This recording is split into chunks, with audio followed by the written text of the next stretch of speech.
Prometheus é um imenso transatlântico que partiu em uma viagem de 7 dias a 4 meses.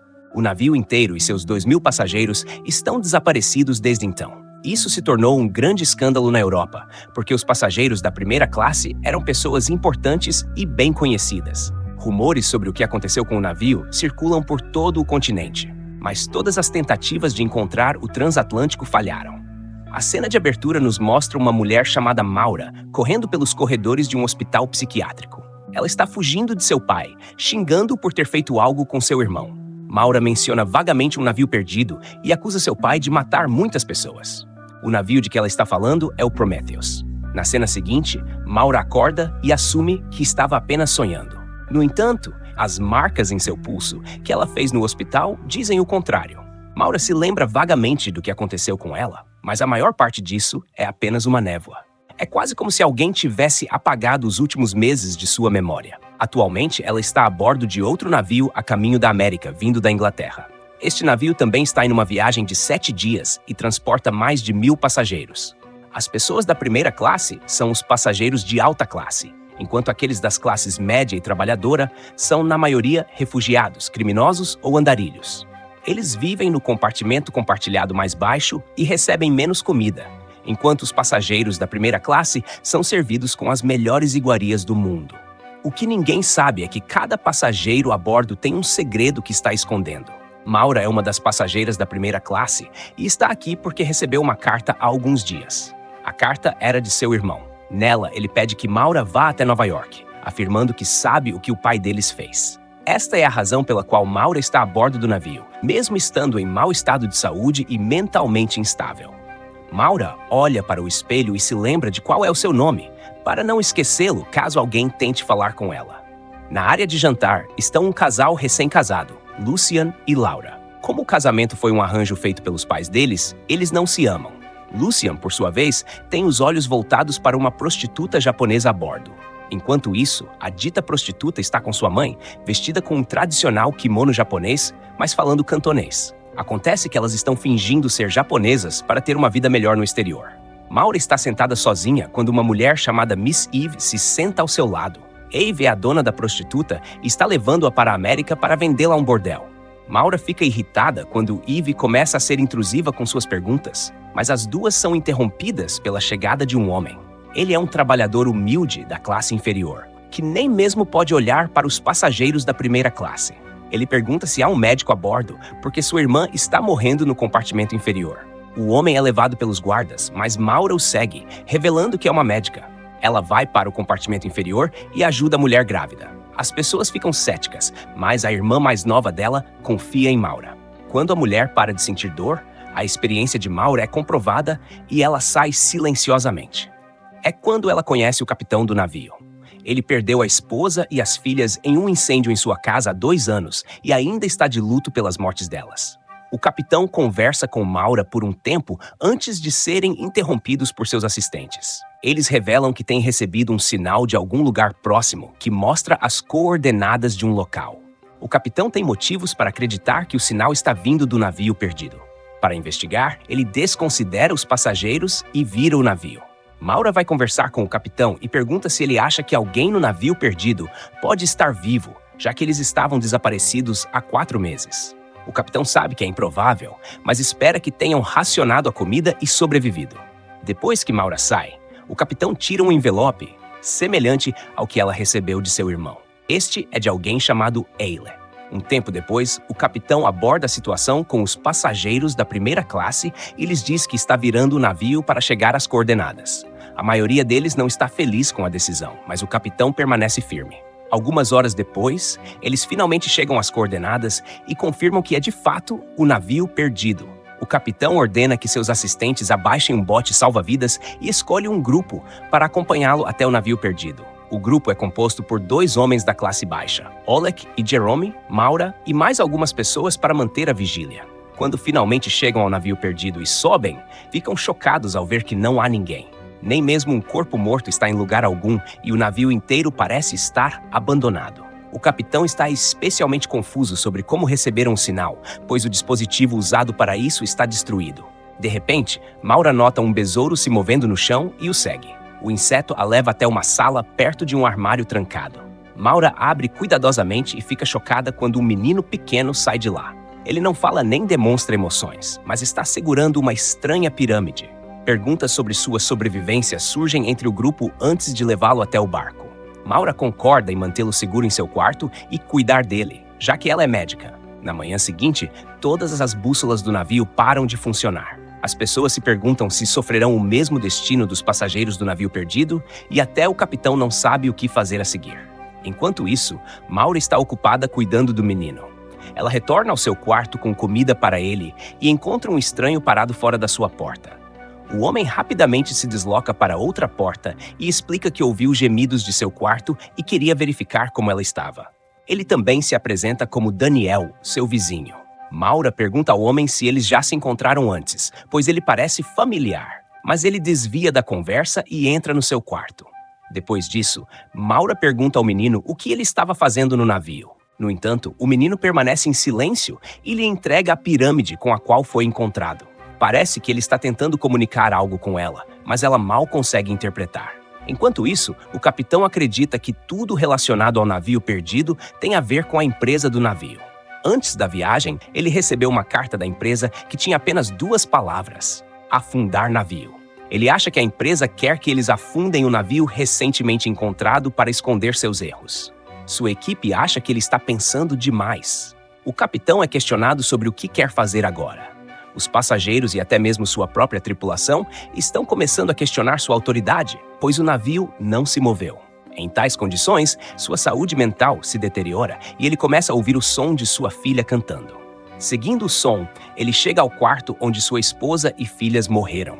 É revelado que o incêndio que as matou não foi um acidente, mas foi causado por sua própria esposa para fazer o impensável. O capitão tenta falar com sua família, mas sua esposa o ignora e leva as crianças embora, deixando apenas sua filha mais velha para trás. A garota diz ao pai para voltar e começa a pegar fogo. Isso traz o capitão de volta à realidade. No entanto, quando ele abre os olhos, encontra-se dentro de um compartimento debaixo de sua cama. Ele fica chocado porque conhece cada canto do navio, mas não sabia da existência do compartimento bem debaixo de sua cama. Nesse momento, o capitão decide que levará o navio perdido até a costa, não importa o que aconteça. Como eles não têm carvão suficiente para arrastá-lo até a América, terão que retornar à Inglaterra. Em outro lugar, Maura encontra uma tatuagem no pescoço do menino, que é semelhante à marca no envelope que ela recebeu. Ela revela ao garoto que seu irmão está desaparecido há 4 meses e que ela não tinha ideia de onde ele estava antes de receber aquela carta. A marca é muito importante para ela, e Maura quer que o menino explique o que significa. O garoto ouve tudo e começa a chorar, mas ainda não diz uma palavra. Quando Maura sai, seu vizinho Daniel aparece novamente na frente da porta dela. Desta vez, ele solta um besouro de sua palma, semelhante ao que foi encontrado no navio perdido. O inseto se afasta da porta e começa a caminhar pelo corredor. Uma menina da classe baixa o encontra e esbarra em Daniel. Ele se desculpa com ela, e a cena corta abruptamente. Em outro lugar, o capitão informa aos passageiros que eles estão voltando para a Inglaterra, e ninguém fica satisfeito com a decisão. As pessoas começam a protestar, mas ele vai contra todos e permanece firme em sua decisão. Mauro segue até o convés e pergunta o que está acontecendo. O capitão conta a ela sobre a mensagem afundar o navio, enviada pela companhia do navio. Ele também presume que ele e Maura foram enviados para este navio por algum motivo, já que sabe sobre a carta que ela recebeu, semelhante à dele. Mais tarde, o corpo da menina é encontrado, e um médico homem é chamado para descobrir a causa de sua morte. Ele declara, de forma descuidada, que ela morreu de causas naturais porque estava doente. Maura questiona sua credibilidade, mas o homem não lhe mostra nenhum respeito. De repente, o capitão é chamado para fora para ver o nevoeiro que o cerca. Até agora, eles estavam usando o sol para determinar a direção em que estavam indo. No entanto, com o nevoeiro os envolvendo, a navegação torna-se difícil. O capitão volta para seu quarto com Maura e mostra a ela um pedaço de fita que pertencia à sua filha. Ele também revela que encontrou a fita no navio perdido. Ele acredita que sua família estava naquele navio, mesmo que eles tenham morrido há muito tempo. Maura e ele decidem voltar ao navio perdido mais uma vez para verificar os registros do capitão e descobrir mais sobre o que aconteceu lá. Eles vão para baixar o bote salva-vidas, mas são interrompidos pelo chefe de segurança no caminho. Ele está muito insatisfeito com a decisão do capitão de voltar para a Inglaterra e acredita que a obsessão dele com o navio perdido prejudicará a todos. Ainda assim, o capitão ignora suas palavras e continua baixando o bote.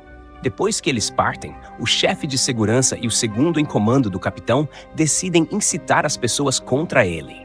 O chefe de segurança vai até os passageiros da classe baixa e conta a eles sobre a morte da menina. Ele os coloca contra o capitão e os incentiva a protestar. Como os passageiros da classe baixa não têm dinheiro suficiente para conseguir outra passagem de navio, eles não querem voltar para a Inglaterra. Algum tempo depois, eles encontram mais 3 pessoas mortas no navio, que parecem ter morrido da mesma forma que a menina. Isso enche todos de raiva, e as pessoas se preparam para lutar por seus direitos. Em outro lugar, o capitão e Maura chegam ao navio perdido e vasculham uma sala. Eles descobrem que todos os papéis oficiais foram queimados na lareira, mas o capitão consegue encontrar um único pedaço de papel que não foi queimado. Ele contém a lista de passageiros a bordo do navio. Eles também encontram um estranho painel elétrico preso à parede. O capitão revela que é uma adição recente ao navio, feita no ano passado, e que é usado para medir a pressão do vapor. De repente, ele percebe que o instrumento é basicamente inútil, o que significa que deve estar lá por outro motivo. Ele fica assustado pela vida dos passageiros, porque o navio deles também tem o mesmo instrumento. Isso reforça ainda mais sua teoria de que a companhia de navios está envolvida de alguma forma com os navios desaparecidos e as pessoas mortas. Em seguida, vemos a prostituta japonesa olhando para o mar. O homem casado Lucian se aproxima dela e tenta iniciar uma conversa, mas a prostituta se afasta para evitá-lo. A interação não passa despercebida por sua dona, Eve. Ela vai até Lucian com uma proposta e concorda em deixá-lo passar a noite com a prostituta por uma grande quantia de dinheiro. Mais tarde, Eve verifica a prostituta para garantir que ela está limpa e descobre que ela é, na verdade, virgem. Um flashback nos mostra que sua mãe trabalhava em um bordel. Um dia, a melhor prostituta teve a oportunidade de trabalhar no exterior e ter uma vida melhor. As mulheres ficaram com ciúmes, então eliminaram a garota e tomaram seu lugar no navio. A prostituta virgem sabe que o fizeram foi errado, mas aceita seu destino ao concordar em dormir com Lucian. A noite chega e Lucian mente para sua esposa dizendo que quer dormir em outro quarto. Vemos ele evitando tomar seu remédio. Por causa disso, ele tem uma convulsão bem na frente da prostituta. Descobrimos que Lucian é, na verdade, impotente e não consegue se controlar sem seus medicamentos. Ao voltar para o navio, o capitão olha para o papel que encontrou. Ele fica chocado ao ver o nome de Maura na lista de passageiros do navio perdido. Isso significa que ela também estava nele, mas o capitão não tem respostas sobre como ela retornou e quais segredos está escondendo. Na cena seguinte, Daniel encontra Maura e pergunta o que ela acha do capitão. Maura acha a pergunta estranha, mas diz que confia nele com sua vida, pois ele já passou por muita coisa e quer o melhor para seus passageiros. Enquanto isso, as pessoas da classe baixa começam a reunir armas e munições, determinadas a tomar o controle do navio e levá-lo para a América. Antes que o capitão seja avisado, ele é cercado por rivais. Simultaneamente, vemos Daniel tentando usar a estranha máquina que o capitão viu no outro navio anteriormente. O capitão e 3 de seus apoiadores são trancados em uma cabine com as mãos amarradas. O chefe de segurança então descobre que a bússola voltou a funcionar. Ao verificar a localização, a tripulação fica chocada ao perceber que estão na mesma posição de onde desviaram há 3 dias. Mesmo os membros mais antigos da tripulação não têm explicação para isso, já que eles estiveram em movimento contínuo desde a última vez que estiveram nesta posição. Enquanto isso, os manifestantes cercam um membro da tripulação e exigem que ele diga por que as pessoas estão morrendo.